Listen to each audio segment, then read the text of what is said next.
আজকের ক্লাসে আমরা ক্লাস 10 এর রায়ো মার্টিন 2027 প্রশ্নবিচিত্রার ইতিহাসের ফার্স্ট সেমিটিভের 1 নম্বর মডেল সেটের প্রশ্নোত্তরগুলি আলোচনা করব। বিভাগ ক এর মধ্যে আছে সঠিক উত্তরটি বেছে নিয়ে লেখো। 1 নম্বর প্রশ্ন হলো ক্যালকাটা ক্রিকেট ক্লাব প্রতিষ্ঠিত হয় 1792 খ্রিস্টাব্দে। 2 নম্বর প্রশ্ন হলো 71 ডায়েরি কি ধরনের গ্রন্থ? এর উত্তর হবে স্মৃতি কথামূলক গ্রন্থ। 3 নম্বর প্রশ্ন হলো নববিধান প্রতিষ্ঠা করেন কেশবচন্দ্র সেন। 4 নম্বর প্রশ্ন হলো পটলডাঙ্গা একাডেমির বর্তমান নাম হেয়ার স্কুল। 5 নম্বর প্রশ্ন হলো নীলদর্পণ নাটকটি ছাপা হয়েছিল ঢাকায়।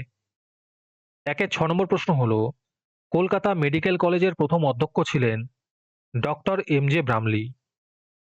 7 নম্বর প্রশ্ন হলো তুই মুন্ডা নেতৃত্ব দিয়েছিলেন কোল বিদ্রোহে। 8 নম্বর প্রশ্ন হলো হুল শব্দটির অর্থ হলো বিদ্রোহ।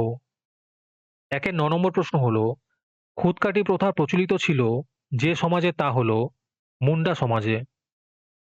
10 নম্বর প্রশ্ন হলো নীল কমিশন গঠিত হয় জে.পি. গ্র্যান্টের উদ্যোগে। তারপরে বিভাগ খ এর মধ্যে আছে একটি বাক্যে উত্তর দাও। 1 নম্বর প্রশ্ন হলো সোমপ্রকাশ পত্রিকার সম্পাদক কে ছিলেন? এর উত্তর হবে দ্বারকানাথ বিদ্যাভূষণ। 2 নম্বর প্রশ্ন হলো ওরিয়েন্টাল সেমিনারি কে প্রতিষ্ঠা করেন? এর উত্তর হবে গৌরমোহন আঢ্য।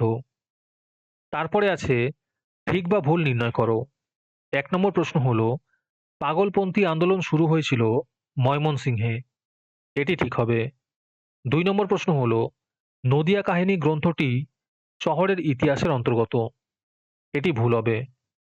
তারপরে আছে নিম্নলিখিত বিবৃতিগুলির সঙ্গে সঠিক ব্যাখ্যাটি নির্বাচন করো। 1 নম্বর বিবৃতি হলো রাজা রামমোহন রায় লর্ড আমহার্স্টকে চিঠি লিখেছিলেন। এর উত্তর হবে ব্যাখ্যা 1 ভারতে পাশ্চাত্য শিক্ষা বিস্তারে উদ্যোগী হওয়ার জন্য। 2 নম্বর বিবৃতি হলো উপনিবেশিক আমলে অনেকগুলি উপজাতি বিদ্রোহ হয়েছিল।